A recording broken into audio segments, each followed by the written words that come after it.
2021년 11월 15일 오늘 새벽 말씀은 욥기 25장 1절부터 6절의 말씀입니다. 수아 사람 빌닷이 대답하여 이르되 하나님은 주권과 위엄을 가지셨고 높은 곳에서 화평을 베푸시느니라. 그의 군대를 어찌 계수할 수 있으랴. 그가 비추는 광명을 받지 않은 자가 누구냐. 그런즉 하나님 앞에서 사람이 어찌 의롭다 하며 여자에게서 난 자가 어찌 깨끗하다 하랴. 보라, 그의 눈에는 달이라도 빛을 발하지 못하고 별도 빛나지 못하거든. 하물며 구더기 같은 사람, 벌레 같은 인생이랴. 아더 콤즈가 지은 교육신화라는 책이 있습니다. 제가 기독교 교육을 공부하면서 읽었던 책 중에서 굉장히 인상이 깊었던 책 중에 하나입니다. 이 책에서 말하는 바는 이렇습니다. 사람들은 각자 자기가 가지고 있는 신념에 따라 행동하는 존재입니다. 모든 사람은 각자가 그렇다고 느끼는 바에 따라서 행동하고 그렇게 살아가기에 한 사람이 가지고 있는 신념이 올바르고 긍정적인 것일 때는 인간의 역사가 큰 발전을 이루어낼 수 있지요.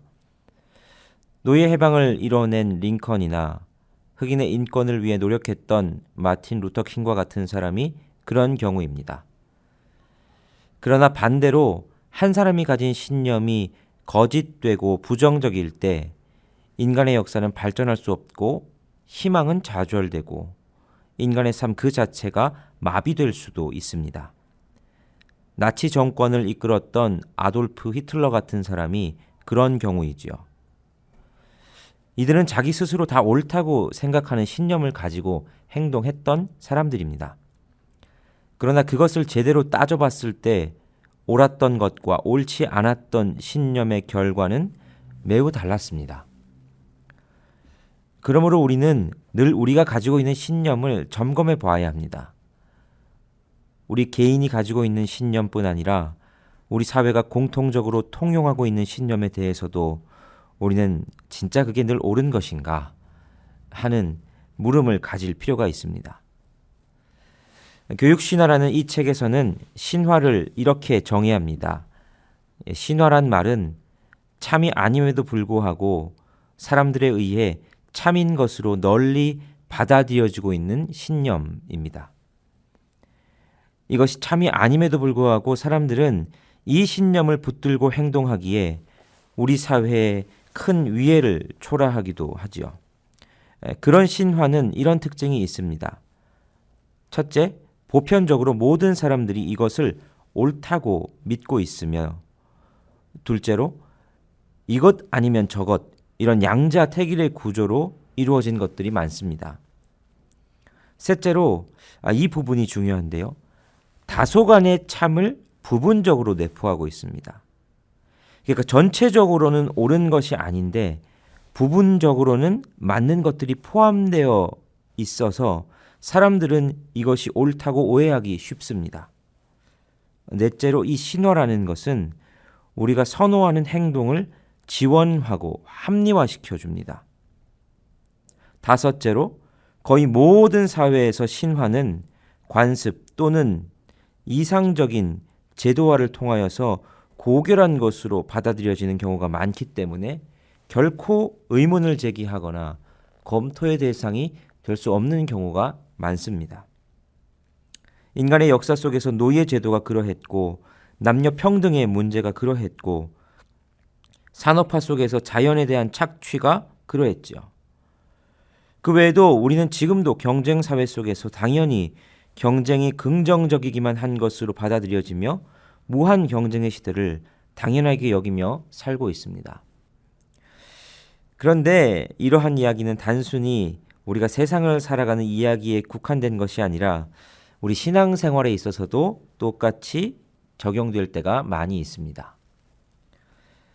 교회가 모이는 성도는 교회가 성도가 많아지고 그러다 보니 예산도 커지고 다양한 사역을 할 수 있는 역할과 사역이 많아지는 것은 잘못된 것이 아니죠. 교회가 성장하는 것이 어떻게 잘못된 것이라고 할 수 있겠습니까? 교회가 성장함을 통해서 하나님의 나라가 확장될 수 있죠.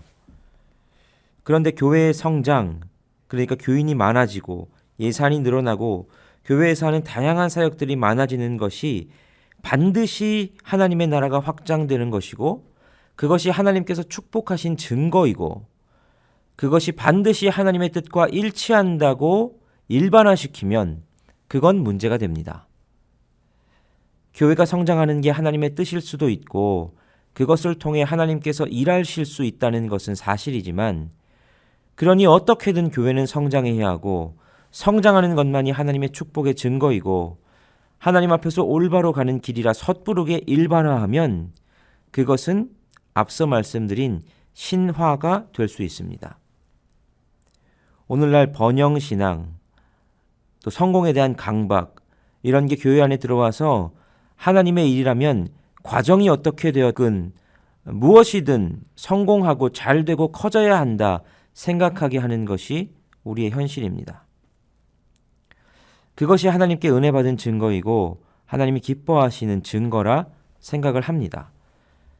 그래서 교회를 개척해서 성도가 많이 모이고 단시간에 교회가 커지면 하나님께서 축복하신 교회, 능력 있는 목회자, 이렇게 생각하는 경향이 많고, 그렇지 않고 교인이 많이 모이지 않고 교회가 커지지 않으면 하나님께서 별로 축복하지 않으셨나 보다, 능력이 별로 없는 목회자인가 보다, 은연중에 우리는 그렇게 생각하게 되지요.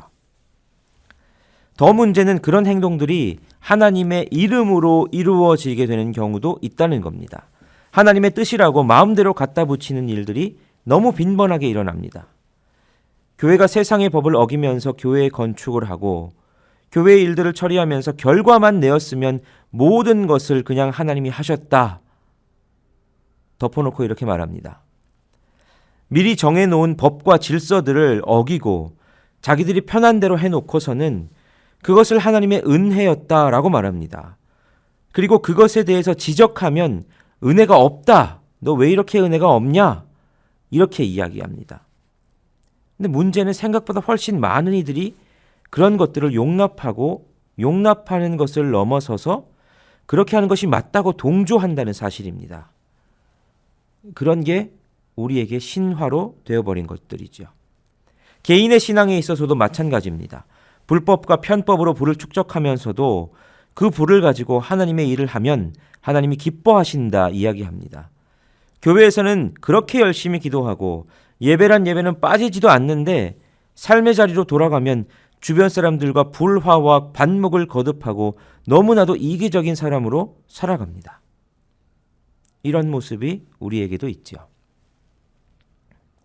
오늘 본문에서 말을 하고 있는 수아 사람 빌닷도 그의 말도 이러한 관점에서 볼 수 있습니다. 빌닷의 말을 한번 보시죠. 빌닷의 말이 틀린 말입니까? 그렇지 않습니다. 빌닷이 뭐라고 말하고 있습니까? 하나님은 주권과 위엄을 가지셨고 높은 곳에서 화평을 베푸시는 분이시죠. 그분의 군대를 어떻게 계수할 수 있으며 그가 비추는 광명을 받지 않는 이가 어디 있겠습니까?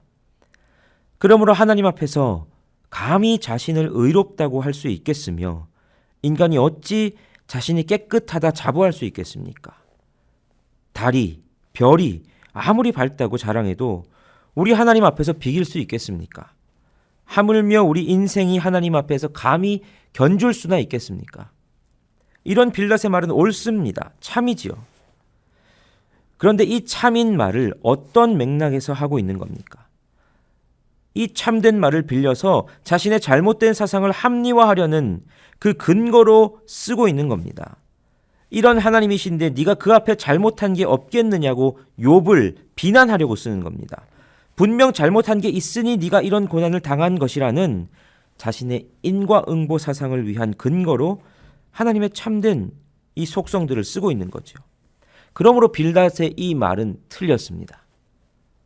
앞에서 살펴본 대로 이것은 잘못된 신화입니다.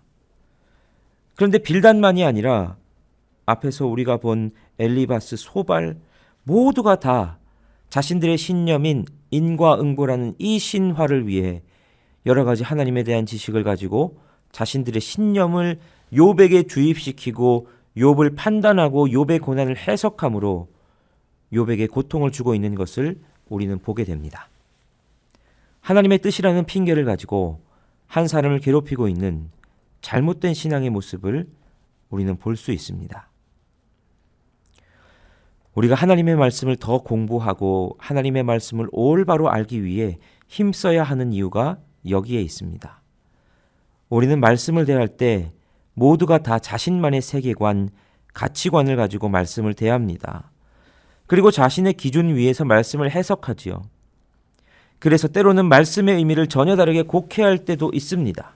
더 나아가서는 하나님을 믿는다고 하지만 말씀과는 전혀 상관없이 자기의 생각과 가치관대로 하나님이 이렇다, 하나님의 뜻은 이렇다 짐작하고 그걸 다른 사람에게 강요할 때도 얼마나 많은지 모릅니다.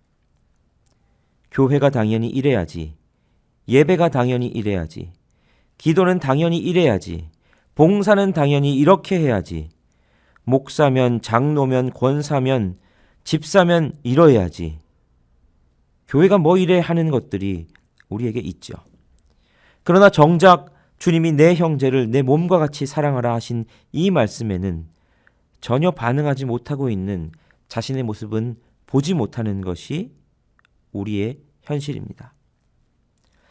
오늘 말씀에 비추어서 우리 스스로를 우리 함께 돌아봅시다.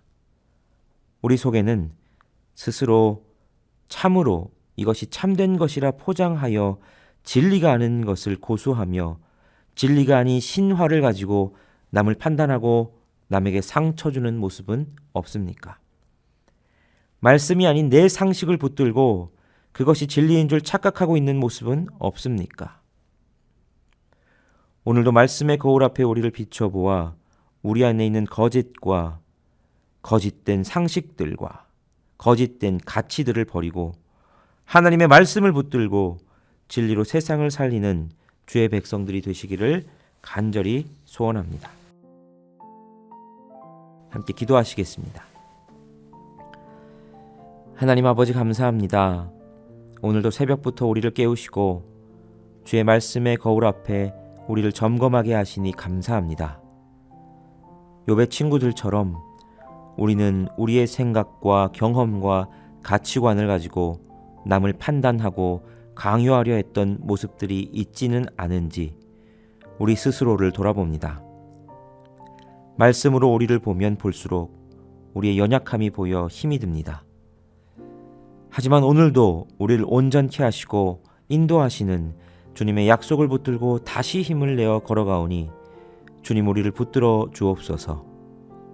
남을 판단하고 정죄하기보다 자신을 먼저 돌아볼 수 있는 지혜를 주시고 그것으로 말미암아 다른 이들을 격려하고 살리는 우리의 인생이 되게 하여 주옵소서. 오늘 하루를 살아갈 때에 걱정과 근심이 많은 이 세상이지만 주님의 사랑이 넘치도록 부은 바 되어 주의 사랑으로 말미암아 감격하는 하루가 되게 하여 주옵소서. 예수 그리스도의 이름으로 기도하옵나이다. 아멘.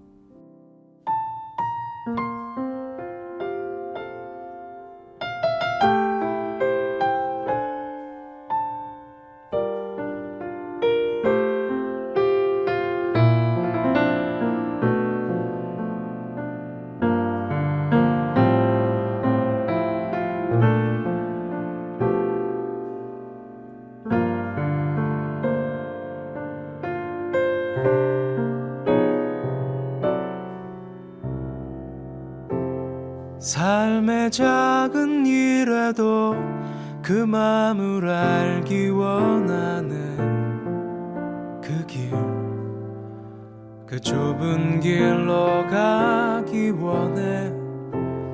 나의 작음을 알고 그분의 크심을 알며 소망 그 깊은 길로 가기 원하네.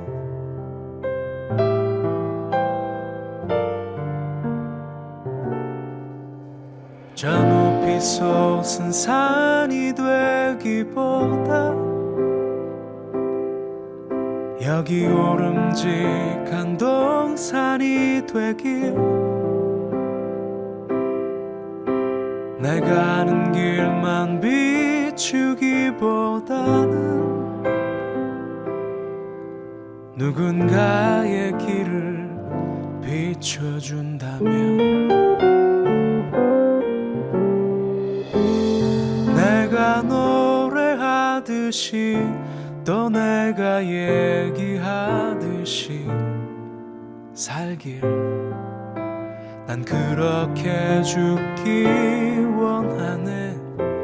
삶의 한 절이라도 그분을 닮기 원하네. 사랑 그 높은 길로 가기 원하네.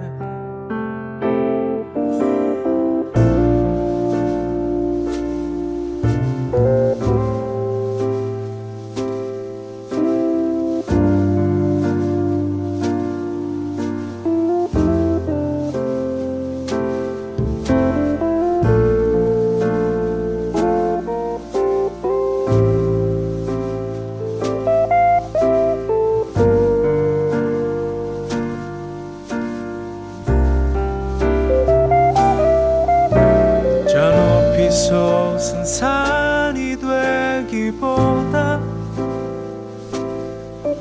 여기 오름직한 동산이 되길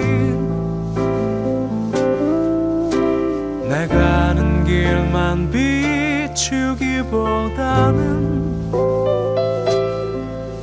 누군가의 길을 비춰준다면